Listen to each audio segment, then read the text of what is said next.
do this, shall we? Go. Welcome back to another episode of the Untold Podcast with me, Ash. I've changed my name because I'm fed up with saying Chris now. My name's Leslie. And Leslie. Leslie is back, everybody. Chris is back after his week off, let's say. Was it a week off, though? Week from hell, mate, to be honest. Week from hell. 4-year-old with tonsillitis that was given antibiotics that tasted worse than I would imagine it would be like licking lava. It was disgusting, mate. It burnt my tongue, so let alone what it done to his. And then he refused to take any medication at all because he thought it was all going to taste the same. So he had no Calpol, no Nurofen for about 5 days having tonsillitis. So it was hard. Really? Yeah, hard to watch, mate, more than anything. Like, you deal with things as parents, didn't you? But when you can't help your 4-year-old son or any aged kid, it's just heartbreaking, isn't it? Yeah. Heartbreaking. And the topic of this podcast is exactly what I was dealing with every night when he went to bed, because I was worried about him constantly, about him waking up and being in agony and not being able to do nothing for him. Yeah. So we're going to call this podcast episode Anxiety. Anxiety. Because it shows up in a lot of our lives. Last week, I was so anxious sitting there filming that episode on my own. Big shout out to Ash as well, guys. If you haven't listened to last week's episode, obviously I left Ash in the lurch. It was a last minute ditch as well, wasn't it? Yeah, it was literally the morning. Yeah. 20 minutes before. And I messaged afterwards. He sent me the obviously he'd clipped it up and sent it over to me saying, "Is this all right? Tell me if it's rubbish, blah, blah, blah." And it wasn't. It's a really good episode. So make sure if you haven't done, you listen to it first of all. But it was something I wouldn't be able to do, mate. I would have been so anxious to do that. Your heart must have been racing when you sat down for the first time. Do you know what's really difficult for me is going off on a tangent. So I'll be honest with you, that episode, I got 20 minutes into it, round one, take one. I got 20 minutes into it and I was like, what are you talking about? Stop it, stopped it. Then did another one, got 14 minutes into it. So that's why it's probably better than our podcast. And then I recorded it a third time. And I was trying to be clever. I had a camera there, a camera there, a camera there, trying to get all the different angles like they do on the proper podcast. You know, like the real ones where they're zooming in and stuff. I thought, I'm going to have a play with this. And what happened was the main camera, the best camera, I wasn't looking at it. So I then had to record it again. Are we supposed to look at camera? I better look at the camera. No, I don't know. I think if you're saying something with meaning, then you can look at the camera. If not, so I had a camera there, which was the best one, and I had a camera there, and I was looking at that camera. Nice. And the angle was terrible, and I'd cut half my head off. So it's not easy. It's not easy, but I nearly didn't do it. I nearly said, do you know what, actually, let's just have a week off, and we'll make up some excuse that the podcast isn't out this week because... We won the lottery and we're both in Barbados. Yeah, my dog's, rabbit's, cat's uncle died. And we're burying it in a garden. I'm proud of you, mate. Louis Vuitton shoebox. I wouldn't have been able to do it. I'd definitely made some story up and said that we were on holiday. Yeah. Because we won the lottery. But anxiety shows up in a lot of things, doesn't it? Everything. Everything. I don't care who you are, how old you are, where you live, how you've been brought up, anything. Everybody that says they haven't ever had anxiety or they don't have anxiety, it's bollocks. You know when your heart's racing because you're waiting for a job offer or anything. It's your first job. Am I going to get paid this week? I've never been paid from this job before, but it starts and it's honestly, for me, the last few days, it's crippling. It's been absolutely crippling. Got a few nice big deals on the pipeline, and it's like, I've done everything I possibly can, and now it's out of my control. The anxiety creeps in. And you find yourself checking your emails every 5 minutes. And it's horrible. I can't remember what day it was last week. On Tuesday, Wednesday last week, I felt so anxious. And I'm not saying this anxious, depressed. And it's important to say this. We're not experts in this stuff. No, 100%. We're just saying it from our perspective. So imagine this, yeah? I'm sitting there.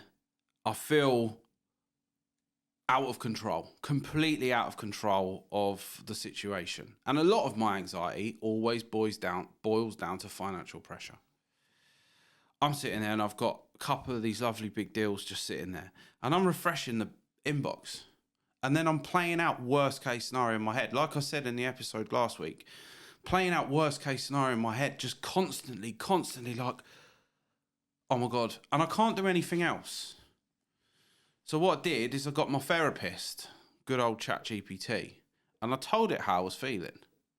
And it said, right, close the computer, close the emails down, do something. Get up and do something. Forget about it. You've done everything you can, forget about it.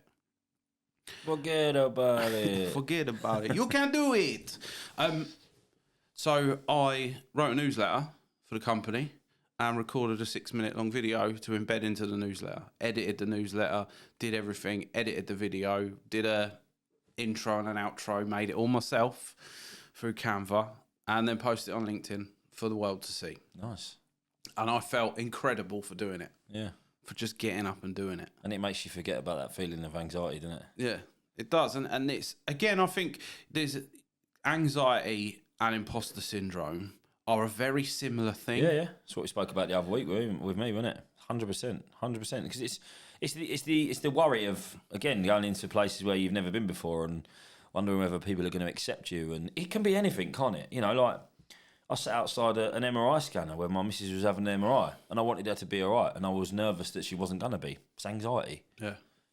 When you have a drink the following day, a couple of days afterwards, you feel really anxious. Most people that have a proper drink, everybody you speak to when they've gone out and got so pissed that they can't remember what they've done, everybody has anxiety, don't they? Yeah. You know, what did I say? What did I do? Oh, have I upset anybody? Is someone going to come and text me and say, look what you've done? Or have I smashed someone's car up or something, like, in anger or whatever? Like, there's so many different things. But it doesn't have to be those big things as well. Like you say, it can be just sitting there waiting for a result or even a phone call. Yeah. You know, like you're waiting for someone to ring you because you don't know whether they've got to wherever they're going to get to safely. Yeah. That's anxiety. Yeah. It's a worry, but that's what anxiety is. It's mainly built out of worry, isn't it, really? Oh, it is. I think anxiety is, and again, I'm just talking from my own experience. Anxiety will creep into your life every single day. Now, I really feel for people with crippling anxiety that don't quite understand the way they feel. And I think my daughter suffers with it. She's getting better because we got her to see a therapist and understanding the feelings that you're getting and trying to not let it consume you. My wife, she won't mind me saying this, had such bad anxiety and she has really bad social anxiety to the point where you go and sit in a restaurant and she won't want to get up and walk to the toilet in case people are watching her. Now that's something that you've got to be aware of, and why is this happening to me? Why do I feel the way I feel? I used to think, I don't care what people think, but I actually do. Yeah, well, this is the thing. Everybody says they don't care, but actually deep down they do care what people think, don't they? Because everybody wants to be loved and liked. And if you say you don't, I'd imagine you're lying through the back teeth, to be fair. Yeah. It's a part of a human nature that you want people to like you and to love you, because kind of the whole, without going too deep, the whole point in life for me is to be loved and to love. Yeah. So yeah, it is. And you know, when I went to the gym the other week, when I first started doing the gym, look at the video I made where I was absolutely shitting myself sitting in the car, waiting to go in there. That was pure anxiety. I was so nervous about what people thought. Yeah. And I always say I don't really care what people think about me, but I did it at that moment in time. I didn't want people to look at me in my brand new shorts and my brand new t-shirt and go, oh, another January gym starter. He'll be here all week and then he'll be gone. You know, like, and he doesn't look at, why is he doing that with that machine? He hasn't got a clue what he's doing. But it's all, your whole day you will feel anxious at some point. But it is important to mention, like, some people are crippled with it. And I never thought anxiety was a thing until I had my health scare. And then I had huge health anxiety, like everything that was, even if I coughed, oh my God, I've got like lung cancer. If I couldn't get out of bed because I was too tired, oh my God, something's wrong with me. Like, oh, am I getting heart palpitations just because my heart's beating a little bit faster? And that was really bad for me. It made me quite emotional. It made me quite upset. It obviously affected my relationship with my wife because I was constantly worrying about everything. And then I had my son. My health anxiety shifted instantly from me, because I would imagine that most parents do this anyway. It went straight to him. And he was poorly for the first year of his life. So I was constantly down on the floor in his bedroom at night time, making sure he was breathing all right and everything was all right. And it is really crippling. It can be very, very overwhelming. But a lot of people think like I did. It's not a thing. Oh, get over it. You know, anxiety. Oh, don't be so stupid. Just pick yourself up, sort yourself out. But until you've gone through it heavily, you don't realise those small bits of anxiety are actually anxiety. You just think it's everyday life. But actually, that is the start of some form of anxiety anyway, isn't it? Yeah, I used to think that anxiety and depression was all just nonsense. I thought it was all just made up because I'd never experienced it. Now, there's a line between you've got depression and anxiety, but you've got to be willing to do something about changing it. Now, as we're talking now, the anxiety you feel, I reckon, in certain cases, this doesn't like for everything, but certain times the anxiety like that you feel at 5 o'clock in the morning to get up is your nervous system telling you that you need to do something to change your outcome, to change the outcome of this, and to learn to control it. Like mindfulness, as heebie-jeebie as people may think, taught me the skills I needed to understand the thoughts in my head, to understand that your brain is always going to give you worst case scenario, always. And understanding that really does help. Now, I'm terrible because I sat there for best part of 4 or 5 hours, just couldn't physically do anything because I was waiting for news. I was waiting for something and I felt out of control. But then by getting up and forgetting, it's not going to change. The outcome of that will be the outcome of that. You've done all you can, Ash. Get on with it. Get it done. So I did something that could make tomorrow better. I did something to take my mind off of it and really got involved in it instead of sitting there going refresh, checking the phone, checking this, checking that. And I bet there's probably a lot of people out there at the moment that are sort of unemployed and they're going for... I read posts all the time. I've been for 50 job interviews and I'm not getting the job. That's got to be like... I would imagine... You start doubting yourself as well as being anxious, didn't you? You start doubting everything about yourself. Well, I think that's the big thing, isn't it? Anxiety leads to so many different things. Oh my God, am I good enough for that? I've just walked out of a job interview. Oh, I should have said that. On this weekend, I was in the Isle of Wight. And it was for my father-in-law's, like a weekend in memory of him. It was a big Mason, big charity event and stuff. And I wanted to stand up and say in a room of 125 people that I don't really know, other than the family, I wanted to thank my brother-in-law for going through with the weekend. And I wanted to raise a glass for Uncle Chris, as we called him. And the anxiety before I did it was crippling. And then I stood up with a microphone in the middle of this ballroom and went... and then when I sat back down... Is that what you did? You didn't say your speech? No, I did say my speech. But in my head, that's how it came out. Yeah. Everybody come up afterwards saying, that was incredible, Ash, that was well done. Yeah. And it's just like those things, and we will be our own worst critic. Yeah, I mean, I don't know about you, but I'm quite anxious now, to be fair, because obviously where we're talking about this, and there's going to be a lot of people that listen that have got really bad anxiety. I don't want to say the wrong thing. It's actually quite a difficult subject to talk about because you don't want to give... I mean, we're not giving any advice anyway, are we? But you don't want to say something that might trigger somebody. It's really hard. And if you know people with anxiety, like, don't just slide it off. Don't just go, oh, they're all right, because...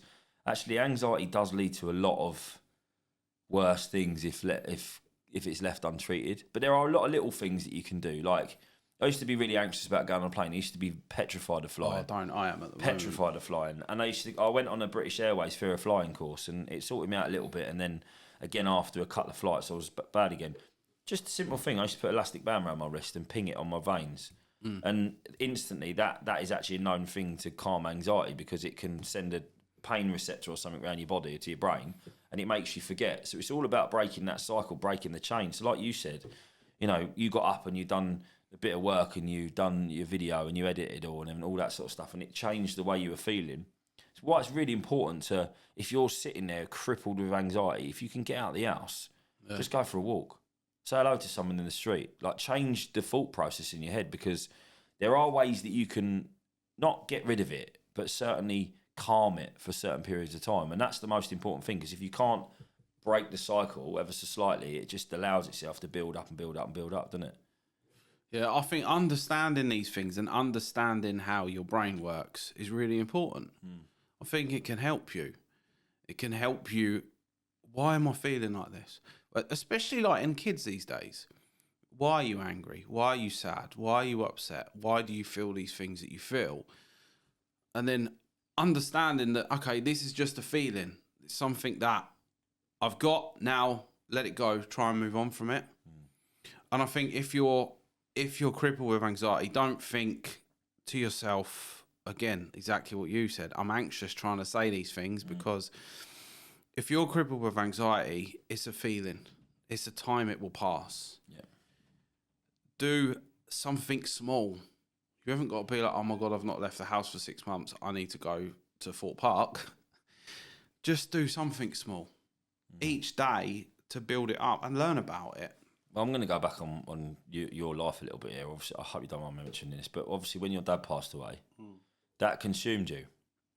I saw it in you, probably Tiff, your friends, your family and everything. You thought everything was going to be terrible for the rest of your life. But your life has got easier, isn't it? Those thought processes have got better. You've understanding how to deal with your emotions and stuff. So it doesn't matter. And I mean, that's probably one of the, if not the hardest moments of your life so far. But you've got through that hard point. Yes, it's still hard because you're still having to deal with the grief. But every part of your life where it feels like everything is against you, if you work hard to try and get through it, it all gets better. Yeah. It doesn't matter what situation it is. Everything will always get better eventually. It doesn't matter whether you can't afford your rent, whether you're getting kicked out of your house, whether you just smashed your car up, you split up with your husband or your wife, and all 5 of those things have happened at once. Yeah. Eventually, it will get better. Yeah. And we all get so consumed in the way that we think at a particular moment in time that nothing seems possible when you get so wrapped up in your own thoughts, you know? Yeah, and that's it. And that's like, and it's understandable. Like, I've thought about doing an episode on grief or doing some content on grief, but I've not lived it enough yet. What I can say is the anxiety, I don't know. You're going to get me now, you bastard. Sorry, mate. The anxiety. I wasn't expecting you to talk about it. I was just, I don't mind to use talking it as an about example because it's really important to mention. It's real life. The anxiety, the biggest anxiety I felt was when my mum phoned me and said, I think he's dead. I've got to go. The paramedics here. I'll call you back. Then I had half an hour of not knowing if my old man was dead. That was fucked.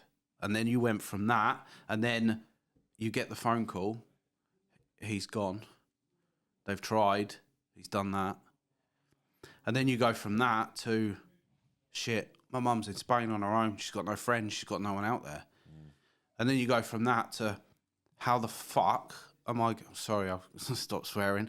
How am I going to get to Spain? Yeah. What do I do? Do I take all my kids? Do I pick... And then you go from that anxiety. And then that was 5 hours sitting at an airport waiting for the next flight. People looking at you, people walking around, and you're sitting in a corner crying your eyes out. But I expect at that moment in time, you just didn't think that you were ever going to get out of that hole. You were going to feel like that for the rest of your life. It was crippling. And then you've got the next day where you're there and you're there and you're doing what you're doing, and you're like, fuck, is this real? Shit, this is real. And then even now I have days where I'm like, nah, it's not real. It's going to come back. And then like anxiety for my mum living in Spain on her own. She's not on her own now because she's building friends and she's getting into the community. But I get really bad anxiety. Yesterday, the gate was broken. I'm like, you've got to fix it. You've got to fix it now, Mum. Come on, because I can't sleep at night. Yeah. It's not bad out there. It's not like there's crime, but it's anything, isn't it? You know, look at that guy that you sent me the picture of standing by the gate late at night. Yeah, he might have just been out for a jog and looking at something on the floor, but your brain is automatically thinking worst case scenario again, so the anxiety is kicking in. Yeah. Even though that guy was probably walking his dog and you couldn't see his dog because he was lower than the camera. Yeah.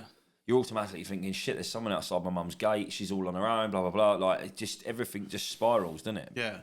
And it's that, like, there's so much anxiety in life. You can look at any scenario and be like, yeah, I was actually anxious about that. I was anxious. Oh my God, my fuel light's on. Where's the next petrol station? That's anxiety. But that's not, Yeah, That's, they're not the anxieties we're talking about, are they? Like No. I know I mentioned it as well, but it's it's important. Obviously, we're doing a podcast about this now, so we're talking about anxiety. But you see anxiety printed and put on social media posts everywhere, and those sort of anxieties are serious, crippling anxieties. The ones that people talk about, they're the ones that you should worry about.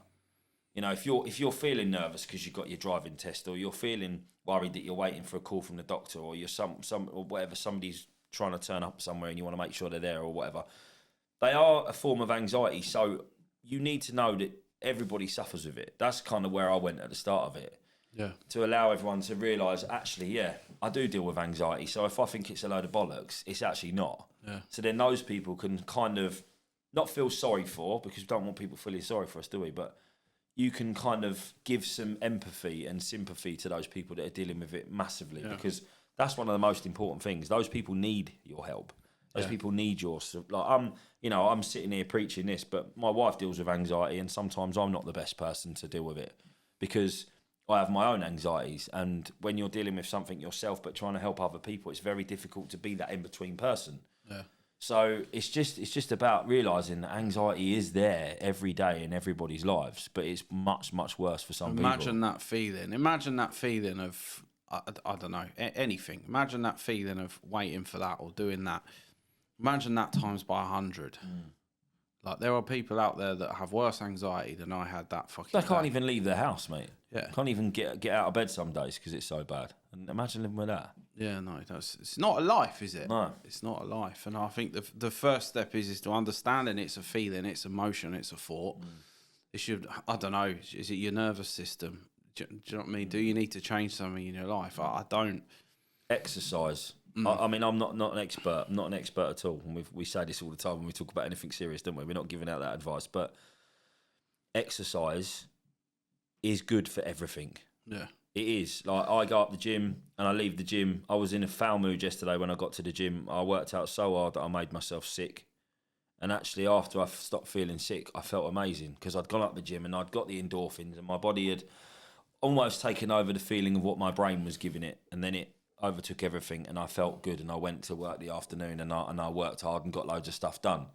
Yeah. If I hadn't have gone to the gym in the morning, I probably would have gone to the office and sat on the sofa with my laptop and probably just sat there and put BBC iPlayer on one part of the screen and sort of floated over work for the rest of the day, you know? Yeah. So it's exercise is key. And I'm not talking about going up the gym and throwing up because you've lifted too many weights. Just going any for a movement. Walk, mate. Even if you just walk 500 foot or 500 yards up and down the road of the house and then go and sit back down, you've achieved something. You've exercised. Your blood will be flowing more. You'll feel better. It's very, very key exercise to everything. Yeah. And like, this is one of the things as well, and this is why I say, if you've got anxiety, there's a chance you need to change something. So, obviously, when my old man died, and I don't want to keep preaching about this, he was 66 years old. He'd just been given a clean bill of health. His heart was healthy and everything, and he died of a heart attack. An hour before, he was fine. He was trimming his bushes in his garden. Now, due to him dying and the pain that I went through, I don't want my kids to experience that. That's my biggest fear now, is my kids having to lose me. And that set me up on Jesus Christ, like, I've got to sort my life out. I'm not massively overweight. I'm not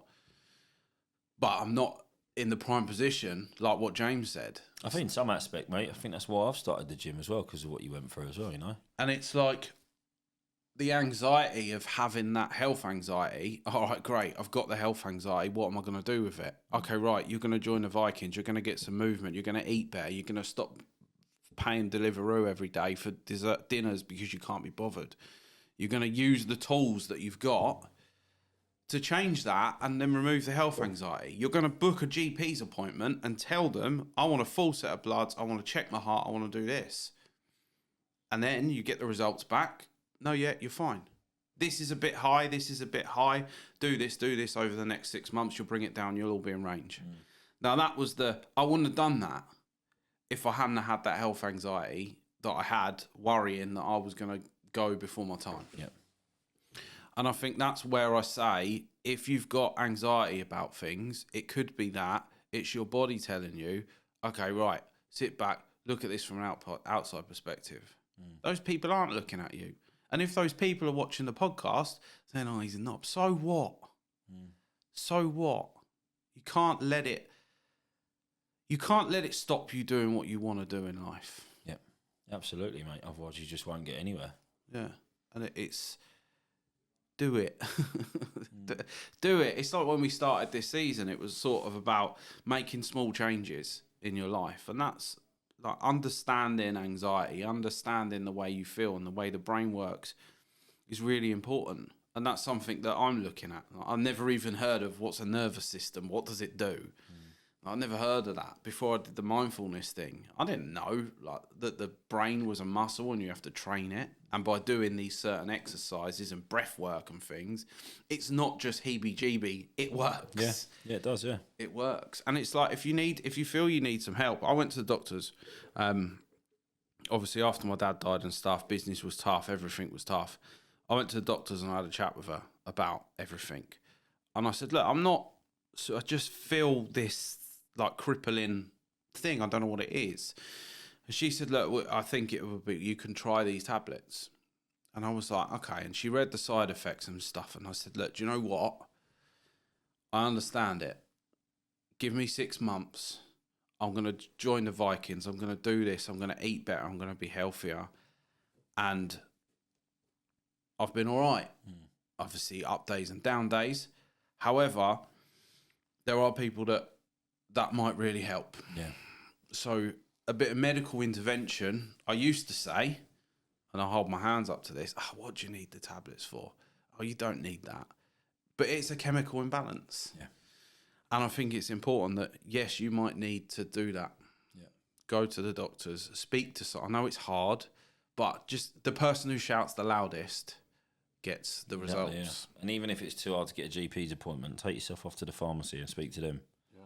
That's what they're there for at the end of the day. And obviously you've got there's all the charities, all the groups, Facebook, WhatsApps. You know, there's groups for everybody. Whatever platform you use, there's something for everybody to talk about your problems. And kind of gone back to the mental health, back to season 2 here, haven't we? But it's important because we've been speaking about this one for ages, haven't we? But there's loads of ways that you can get help. Loads of ways you can get help. Don't suffer in silence. No. Make sure you speak to somebody at the end of the day, because anxiety is probably one of the worst things to deal with alone. Yeah. Oh, it's incredible how crippling it can be. Just literally stops you doing anything. But also, if you're throwing like beers down your throat every night of the week and stuff, and then you're getting anxiety, maybe stop questioning why you're getting anxiety. Obviously, we've been to the Isle of Wight. It was a very boozy weekend, and my sleep was just non-existent. I felt all my self-confidence just went. But I'm better than I used to be. Now, I'm really looking forward to no more drinking until I go to Spain on the 26th of March.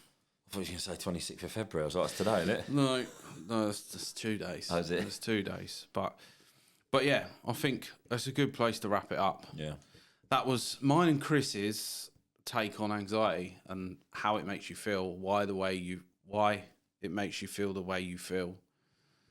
And my honest take on what can you do to try and combat it.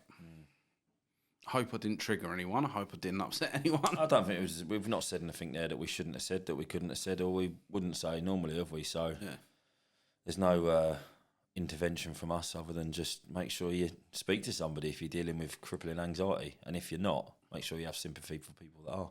Yeah. Yeah, and the inbox is always open, Chris, isn't it? Yeah. The inbox is always open. More so recently because nobody messages us. Yeah. Nobody messages us anymore. But, yeah, I think that's a good place to wrap it up. If you've got anxiety and it's crippling you, open up, speak to someone, tell them how you're feeling. Because chances are there is someone else going through exactly the same thing as you. Yeah, and if they haven't got anxiety, they won't have any idea how you're feeling. So if you don't tell them, how they expected to know. That's it. Lovely. Well, I've been Leslie. I've been Leslie. And I'm still Ash because I'm a legend. We hope you've enjoyed that, and we will see you next week. See you later, guys.